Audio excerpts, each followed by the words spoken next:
আগামীতে দেশ পরিচালনার সুযোগ পেলে দুর্নীতির বিরুদ্ধে কঠোর অবস্থানের হুঁশিয়ারি দিয়েছেন বাংলাদেশ জামায়াতে ইসলামীর আমির ডাক্তার শফিকুর রহমান।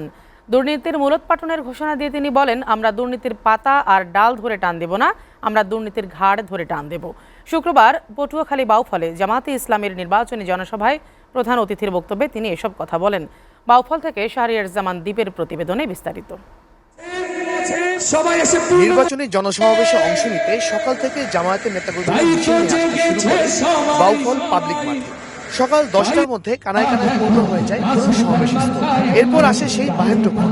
সকাল 11টা 40 মিনিটে 11 দলীয় নেতৃবৃন্দকে নিয়ে সমাবেশ স্থলে প্রবেশ করেন জামায়াতের আমির ডাক্তার শফিকুর রহমান। এই সময় স্থানীয় নেতৃবৃন্দ তাদেরকে গ্রহণ করে নেয়। একটি হচ্ছে তার একটি ভালো শিক্ষা লাগবে, ভালো শিক্ষা পেতে হলে ভালো শিক্ষা প্রতিষ্ঠান প্রয়োজন হবে।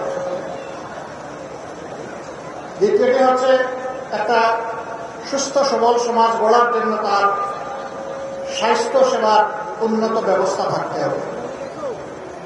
আর তৃতীয়টা হচ্ছে সমাজে আইন শৃঙ্খলা পরিস্থিতি এবং ন্যায় বিচার থাকতে হবে।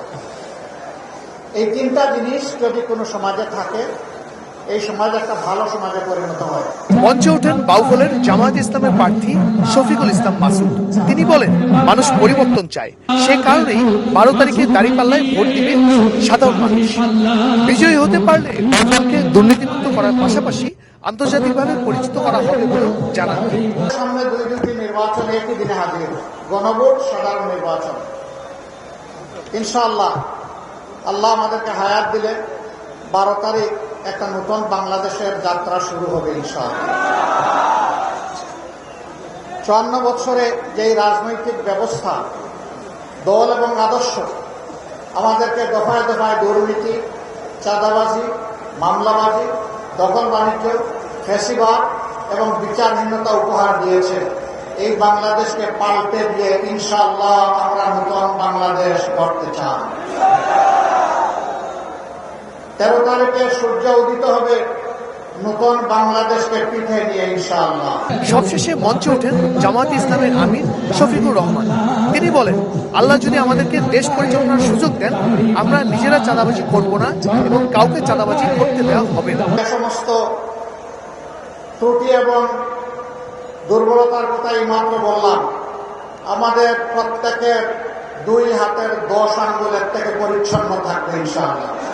গত 15 বছরে বিদেশে 28 লক্ষ কোটি টাকা পাচার হয়েছে জানিয়ে জামায়াতের আমির বলেন, লুণ্ঠন ও পাচারের সাথে যারা জড়িত তারা জীবনেও টাকা ফেরত আনতে চাইবে না। আমরা কথা দিচ্ছি, এই টাকা 18 কোটি মানুষের টাকা, আমরা চূড়ান্ত লড়াই করব এই টাকা ফেরত আনার জন্য। বক্তব্য শেষে সাধারণ জনগণের সামনে 11 দলীয় জোটের প্রার্থীদের পরিচয় করিয়ে দেন জামায়াতের আমির। শাহরিয়ার জামান দ্বীপ, এসএটিভি, বাউফল।